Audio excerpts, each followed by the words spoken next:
We're going to start Sin Pedal Halachos. The first three halachos we had were about insects that are in water. We're finished for that for now. And now we're moving into what's the more typical thing we think about where bugs are, is the next bunch of halachos is about bugs that are in produce, okay, fruits and vegetables. Okay, so we're going to start the din in as follows. The Mechaber says, Tolom hagdelim beperis betolosh, insects that grow in fruit that's unattached to the ground, mutar. They're mutar those bugs. The only bug that's usher is a bug that crawled on the ground. A land bug is only usher if it crawled on the ground. And since these bugs did not crawl on the ground, they grew in a peach, and they sat their whole life, they lived in a peach, they never crawled on the ground, those bugs are mutar.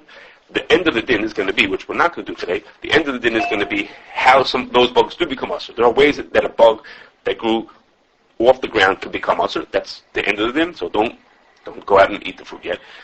But the beginning of the din says the ikr chiddush, which is bugs that grow that are unattached to the ground, those bugs are mutar. Okay, and we're going to keep, there's going to be a number of halachas all about this. What this big important rule, which is bugs are only usher if they were on the ground.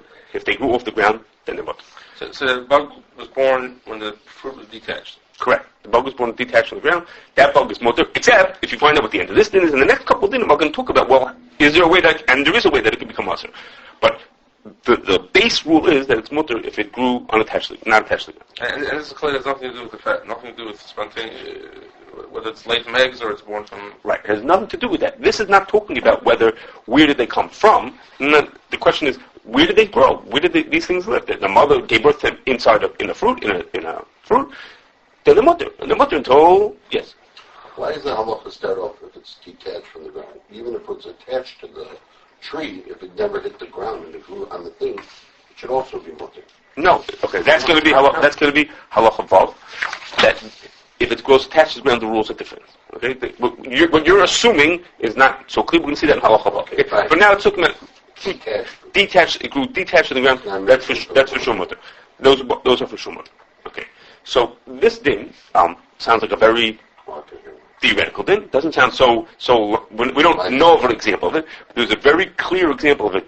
The Aruch 2 years ago, a very clear example happened of this thing came up, which was the raisins. Okay? The question of the shiloh about insects. People found bugs in raisins, and it was mamish an example of our din. They found this bug called Drosophila, the larvae of a bug called Drosophila. And I just want to talk about that for a minute. Now, I have to tell you that there were two other big shilohs having to do with these insects in the raisins that we're not going to talk about now. Those other two shilohs was, first of all, is whether you're mechuyev to go to the lengths that it took to find these bugs, whether that's what Chazal had in mind that you should look for. That's going to be in halacha vav. And also another shiloh was, how common were they? Were they common enough that they should be a shiloh? That's for halacha test. Okay? What we're going to focus on now is not whether they were common, not whether you're mechuyev to look for bugs that are so hard to find. Those are not for now. What we're pointing, just as one point is that the way these bugs grow, which is that the entomologists and the farmers all agree that these Drosophila do not come into grapes when they're attached to the ground. Okay, the way you make raisins, the typical way to make raisins, you all know, is you go to the field, pull the grapes off the tree, and lay them down on the floor, and come back a week later, or however many days later, and they dry it out, and they turn it into raisins. Okay, the grapes don't have bugs in them. The grapes are clean from bugs. Yet, in the raisins, there are bugs. And the farmers and the entomologists all say that what happens is, as the grapes are sitting on the floor, drying out, whatever that's happening to them, the mother bugs, the mother Drosophilas, lay their eggs in these raisins. The bug lives in there, the Drosophila lives in there. After a while, it eventually will leave the raisin, but it never comes back. Okay, so the bug that you find in a raisin came onto the raisin when the raisin was unattached to the ground. That's what it was. It grew in the raisin, not attached to the ground. That's our din. Grew not attached to the ground. And if it's in there, it's never been anyplace else. That's where he lives. When he's big enough, he crawls his way out, and out he goes. He's off to the world, I guess, to lay his eggs in the next Drosophila. The mother doesn't stay with the eggs. She lays. No. She's not a babysitter. She just drops in her egg. They're off on their own. Right. That's off on their own. So when that bug gets out, he's gone. He doesn't come back. So if you found one in mother. What? He's looking for his mother. You're looking for his mother. Okay. So if they found actual bugs, they found larvae. Okay. Whether those larvae are bugs, but we'll talk about that later. But we're assuming what they found. What they found is things that they consider to be bugs. Yes, they consider them to be bugs. So it seems to be a simple case of exactly what our din was. And in fact, that's the reason why. The main reason to say that it was mutter is that is born unattached to the ground. It never left the fruit, which is going to be the ways it could become usher. It never left the fruit, because if you still have it in your raisin, it never left the raisin, so it should be mutter. Okay? There are two reasons why people came up with why to not apply that din to the raisins. Two svaras why it should not be. First was that what attracts the mother, Mrs. Drosophila, to lay her eggs in this thing is that as the grapes are sitting there, the juices are oozing out of the grapes, and that's what the sweetness, I guess, attracts the mother to lay her eggs in this thing, and that's what brings them to the raisins. That's why they come only in drying or in raisins that are drying. Occasionally, there are fruit that are on the tree that also start to break apart and ooze out, some juice comes out of them, and those will also have these eggs in them also. That'll happen also on occasion, that there'll be eggs laid in those ones that are attached to the ground. Okay, but okay. Time it's already told. Yes. So now, that's what's the claim. So in Cain, if that would be true, those bugs would be the mechuber. They came on when the grape was attached to the ground. When the grape was attached to the ground, they would be also. Okay. So the reasons why this was rejected is two things. First of all, is the people who work in the raisin company said that it's true that happens, but any grape that was damaged to that point when it was on the tree is not the kind of grape that would be sold commercially. Okay, so while you might have that in your backyard, and in Poskim that talk about bugs and raisins, there's lots about bugs and raisins on Halach in the Taz Yud Zayin. There's a lot. Poskim talk about it over there, whether there are bugs and raisins. Can't say if you did it in your backyard, you would have that problem. Okay, but the way things work commercially, grapes like that were damaged on the tree are not the kind of grapes that will ever make it into a box of raisins that you get in your house. Okay? Those are not. However that is, those are rejected. Those raisins get thrown out. Okay? And the second thing is that the Taz in your days, talking specifically about raisins, he's talking about raisins, says that if you have such a situation where, as a rule, the bugs come in to Polish, and it's only on occasion that it comes in the mechuber, the Taz says you can say it's vexeka. If I pick up a raisin, I have a suffix if there's a bug in there at all. Even if there is a bug in my raisin, the Taz says, so even if there's a bug in there at all, it's a good chance that it came in Batolos. Okay? That's the typical way that it happens. So the Taz says you can be samach on a sake in that case. The Pri Megadim on that Taz brings a Minchas Yaakov, who maybe disagree with him. Okay? Minchas Yaakov talks about whether you could say a sake in that case. Rabbi Gishinger thought that's not what the Pri Megadim held. That's not what the Pri Megadim meant. He didn't think he was even questioning it.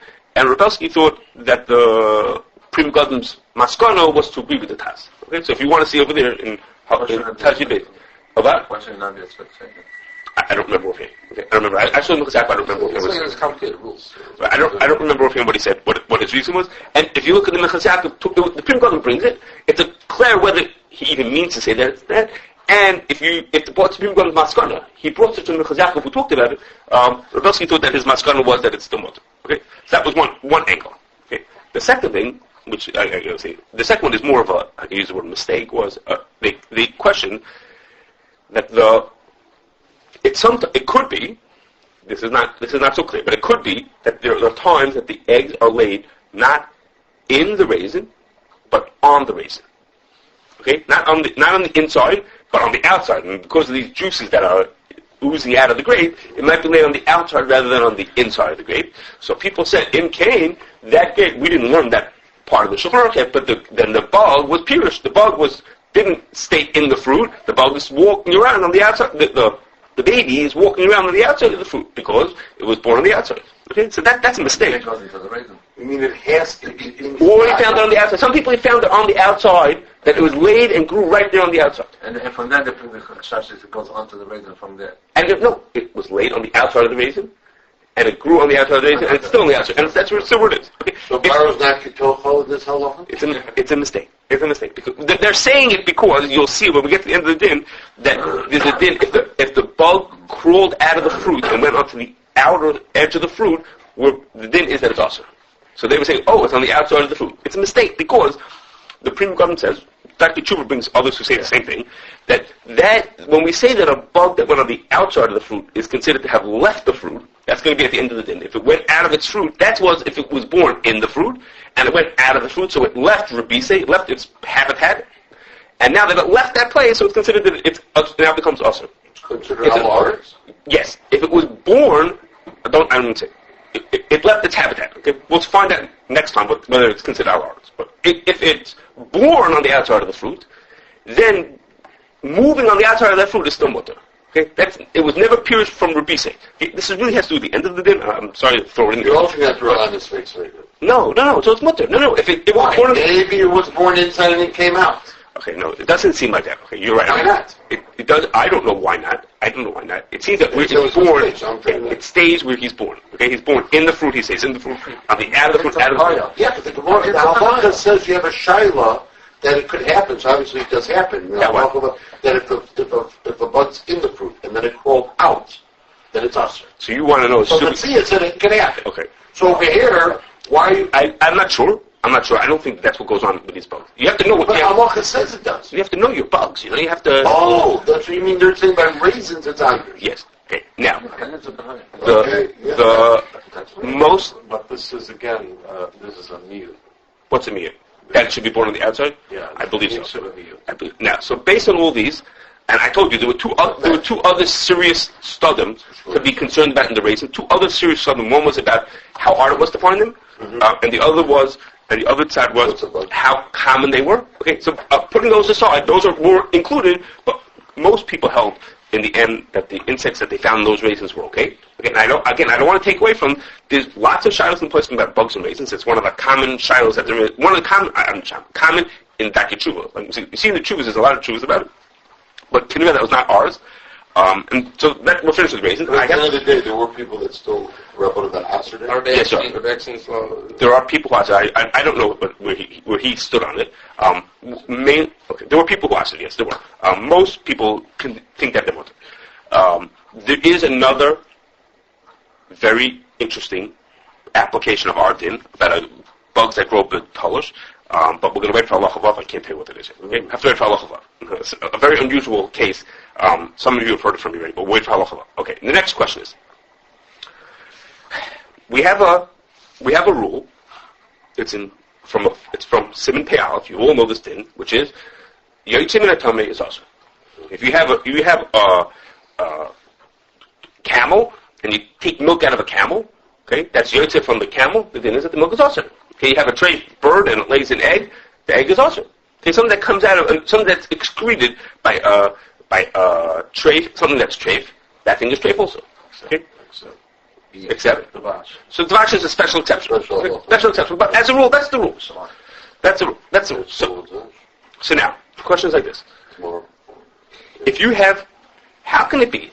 How can it be? Before you jump on me, let me just finish what I'm saying, and I'll turn the page, and then you'll jump on me. How can it be that the Mechaber says that if a bug was born inside of a fruit, that bug is mutter, except if it does some special things and it becomes asma. Basically, the bug is mutter. How can it be that it's mutter? Where did the bug come from? The bug came because its mother laid an egg. Okay, well, what was the din of that egg that came out of the mother? The din of that egg was a Yotzei Min HaTamei. The mother was usher. So the mother laid the egg. The egg was a Yotzei Min HaTamei. And now what happened? And now the Yotzei Min HaTamei grew into a big bug. So forget about that he crawled. His mother crawled. If his mother was off the ground, then he should be usher. Now, hold on a second. I know what you're going to say. Now, you're going to say to me is, well, we know that these bugs have tiny eggs. They're microscopic. And it's true. If the bugs, like what, flower bugs, hold on a second. If the bugs are microscopic, we would say they're not a Yotzei Min HaTamei because the egg, it's not nearly nine. If the egg is not nearly nine, it's as if it doesn't exist. And so then when the bug is born, he's like born from nothing. That's true. And I must say that. No. So the egg will not be usher. It's not Yotzei Min HaTamei. It is Yotzei Min HaTamei. It's an egg still. It's invisible. It's invisible. It doesn't. We don't see any connection to its mother. I think it's really true. The egg is as big as the bug is born. The egg is as big as the bug. The Torah says it's got to be Matal. It's not a chetzid. No, but the question is like this: if you go to Thailand, if you go to Thailand, you'll find out. In case you're all dying to do this, you can get I can't pronounce this right. You could buy some yam kai matang, okay, which is red ant egg salad. Okay, they have all kinds of things they make out of ant eggs. Okay, now they have a whole bunch of them. I have a whole bunch here if you want. A whole bunch of recipes you can make here with ant eggs. Now, ant eggs are nirlanayim. Okay, ant eggs are big enough that you could see the ant laying the egg even. Okay, so that means to say is there are some eggs that are tiny and they're not nirlanayim and they don't count. So my question is not about those. The question is if you have an egg that is nirlanayim, so that means is that the bug that's born from that egg should be usher even if it was born betolish, even if it was born unattached to the ground, because the egg was usher, the egg was a yirtzim and a tummy. And now this is just another stage of the same thing. It should also be yirtzim and a tummy. That's clear, the egg is usher. That's what we're going to talk about. So the question is the egg usher? Okay, the egg should be usher because it's yirtzim and a tummy. If the egg is usher, the bug that's born from it should also be usher. So if we just keep on so how could it be that there's such a thing that bugs attached to the ground are not usher? Where did they come from? They came from bugs that were usher, so they should be usher. This is also yirtzim and a tummy. Besides, it only says the din of yirtzim and a tummy. Every behemoth. Yeah, every behemoth. We only find by things that are also on their own. Malchus what they came out of. They have no instant of their own. Din of their own. The behemoth is a din of its own, right? Behemoth. Kosher animal? No, trade animal. Trade animal. You got a mule. It's also because it's Simon. It's also because it's a tummy. So I don't know. No, come here, and it's true. So you're saying once it's born, it's not what about the call of initial call? I don't know. How can you call another issue when you're in a platform of I don't know what the answer is. There's Gemara. What do you mean? What do you mean? Can I ask you a question? Can I ask you a question? Terence says that once that thing is born, it's not also tummy anymore. It has its own halacha. Why should that be? That's a question. So what's the reason of that? It's a berry. It's a living. It's not milk. It's a living breed. It's culture. Okay. Right. Let's hear you, Rabbi Oppenheimer. Okay. Do you hear me? Okay. Here. So the first thing we say is you should know is Taisa says in Chulun that bug eggs are mutter. Taisa says that the Gemara. How do we know that yirtzim and a tummy is also? Because of a limud from the pasuk says basayana, which teaches us that even the basayana, the yirtzim from the yana is also. Taisa has a whole cheshbon that should not apply to bug eggs. Doesn't apply to bug eggs. So if that would be true, it would turn out that the question that I asked you, it's not a question. It's a riot to Taisa. The din that says that a bug is mutter if it's betolish, it's mutter until it leaves where it came from, is a riot because it must be that the egg that it came from wasn't usher. That's a good riot. Why doesn't he bring it? Okay, so the bug eggs are mutter because why? Why isn't it formed the rule of yirtzim and a tummy? Because the rule of yirtzim and a tummy is learned from a pasuk, and that pasuk doesn't include bug eggs. So why is bee honey? What else? So that's places. What does Basayan include? It includes certain things that doesn't include other things. Doesn't include this. But it includes bees. Why doesn't it include? Oh, why does it include that excretion? Why would it include that? Right. So I don't remember. Let's take this. Look, where down is that? Is it any word that in Samach Dalet? 2 months away. Okay. Okay. So now, even though this might sound like a good answer, but the truth is that in the beginning of Siman, I have to translate back from my English. Pevav. Okay, the very first Darkei in Pevav, which Pevav is about eggs. That's what Pevav is about. Mm-hmm. And the first thing he brings his Taisus, but he brings there's a sefer called Teres Moshe. Okay, so it's Birshon Shulchan Aruch. Teres Moshe says that even though Taisus says that the mutter, that's only midaraisa, but midrabanan derasa. Okay, I saw Teres Moshe. He doesn't say any reason where that comes from. He doesn't bring any makar that should be midrabanan. He says even Taisus is masking the tosim midrabanan. If that's true, if that would be true, then we're really up the creek. Because if that's true, then it means is the bug eggs would be mutter midaraisa, also midrabanan, and that means is the bugs that are born betolush are mutter midaraisa, but also midrabanan. Right? If we said, well, listen what we said. We said is the bug that's born betolush is only mutter because he came from an egg that was mutter because Tosis said that it's mutter. Well, if the egg is also midrabanan, then the bug is also midrabanan. Well, that can't be. Well, where is everybody saying that? How come the Mechaber just says this thing that it's mutter, and nobody says that it's also? So either they don't like Tosfos, or they don't like Tfiras Moshe, or one or the other. Either they don't hold this way or that way. Like I said, the both themselves don't do nothing. Okay, so the truth is, the more accepted answer is Who is the question? who asked the question? People ask the question. People. Yeah. You don't find it anywhere? I'm getting. You'll hear it. I'm not pushing. I have this much left to go. You'll see. It's The more accepted answer comes from Rafal. Who of you did your homework? From Rafal. Rafal has a tshuva, and he says like this. The Gemara says in Tamura, it's also brought in Peches, in Pei Vav, also in Pei Vav about eggs, that when a chicken, what happens if you have a chicken that was born from a mother who was a treifa? Okay, a chicken that was born from a mother who was a treifa. What's the din is? What's the din? The din is chicken's mutter. Chicken's mutter. In fact, why is it chicken mutter? It came from an egg that came from a mother that was aser. Or it doesn't say David. Well, there's not tummy. It's a treifa. No, you have to mean from a treifa. A treifa is not a tummy. That's the word. What? Yes, if it comes from a treifa, if a treifa has milk, gives milk, the milk is treif. So what the Gemara says? So why is the chicken born from that mother treif? Kosher. And for the Gemara, when the chicken lays an egg, the egg is edible. In the process of becoming a chicken, of turning into a chick, it's masriach. It rots or spoils along the way. Okay. At that point, it's not a yotze min hatami anymore. One of the rules of yotze min hatami is a yotze min hatami which is not edible is not asur. Okay, it's called pirush ba'alma. Okay, like we'd say like excrement, like things that are waste product. Those things that are not edible are not considered yotze min. They don't have the din of yotze min hatami. So at the point that the egg is masriach, it becomes it loses its connection to the mother. Okay, that's when it cuts off. It's now not considered anymore yotze min hatami. Now, when something viable or edible comes out of that thing that was masriach, that's a new thing. It's as if it grew in the ground. It came from no place. It didn't come. That's with the cutoff, the connection to the mother. So while the egg was just laying, it's also? So an egg from a treifa is also right. If you have milk from a treifa, if you want to make cheese out of milk from cows, out of DA, that's right. It's also on day one. It's also right on day one. Correct. No. When it's laid, when the chick grows up, then it's mutter. That's for sure. That is correct. What about a vlad from a treifa? Vlad? That was his question. Okay. I don't know. Chicken, because the chicken is a part. It's masriach along the way. Masriach. Right. Vlad is. I don't know. I don't know the answer. I don't see treifa in the mother. Okay. Okay, so I did. So he sort of Rafal, the Gemara says it about chicken eggs. Okay, the Gemara talking about chicken, poultry eggs. Okay, but the Rafal says the same thing. He'll say the same thing for insect eggs. When the insect lays the egg, it's a yotze min hatami. But at some point in its development, we'll say just like by bird eggs, also by insect eggs, the egg is masriach.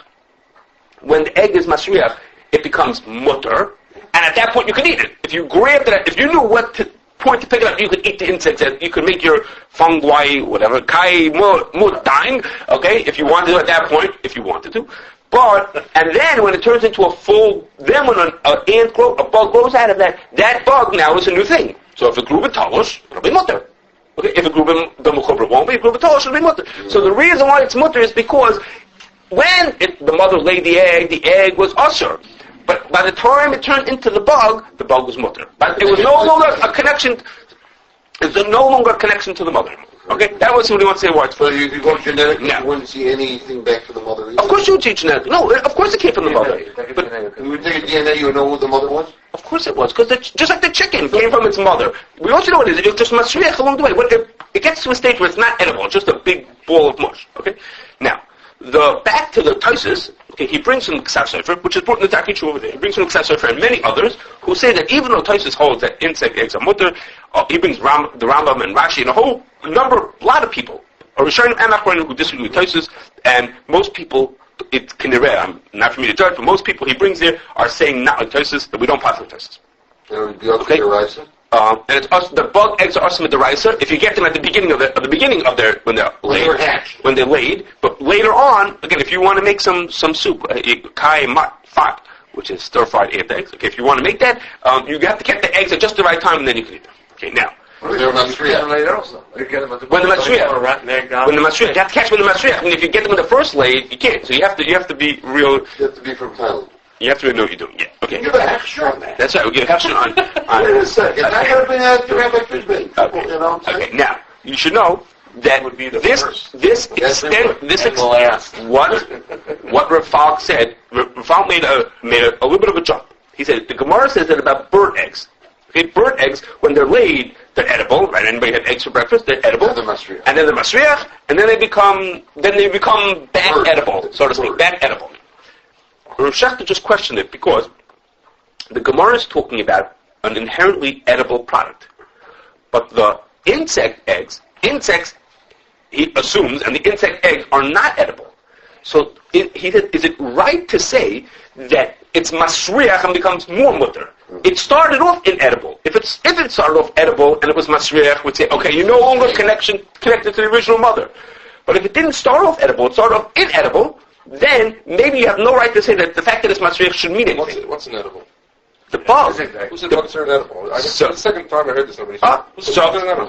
Time out. And you should know, Reb Zalman Nechemia Goldberg asks the same question, okay?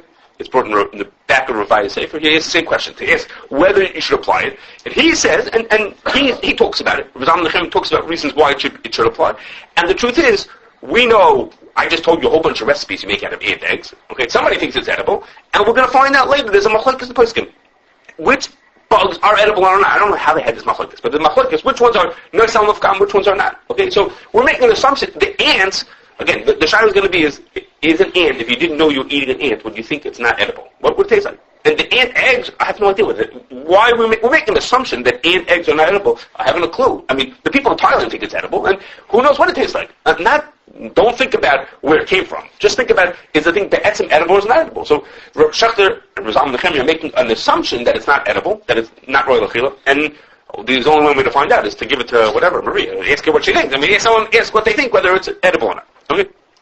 Fine. A second question, a little question we're going to talk about for a second is, now we've decided, it can be read that insect eggs are awesome. Okay? The question is like this, should we treat those insect eggs, as a barrier or not? Okay, were those eggs to get mixed into other food, should we treat those eggs as barriers? They get dropped in, let's say that the bug laid some eggs, you saw a bug laid some eggs in the middle of your soup, and then you chase the bug out, but the eggs are lost. They're mixed into the soup, you can't find it anymore. Would you say that it's a barrier, that a barrier is lebatela? Okay, so Rav Falk says it's not. Okay, I don't know what shayla he was talking about. It sounded like he was talking about a halacha l'maisa shayla, but he says it's not, because one of the rules is that to be a barrier is that a barrier has to be something that was alive. Okay, that's something that had life to it. And the exception of there is that it excludes a wheat kernel is not considered a barrier because it was never alive. So therefore, it's not considered a barrier because it was never alive.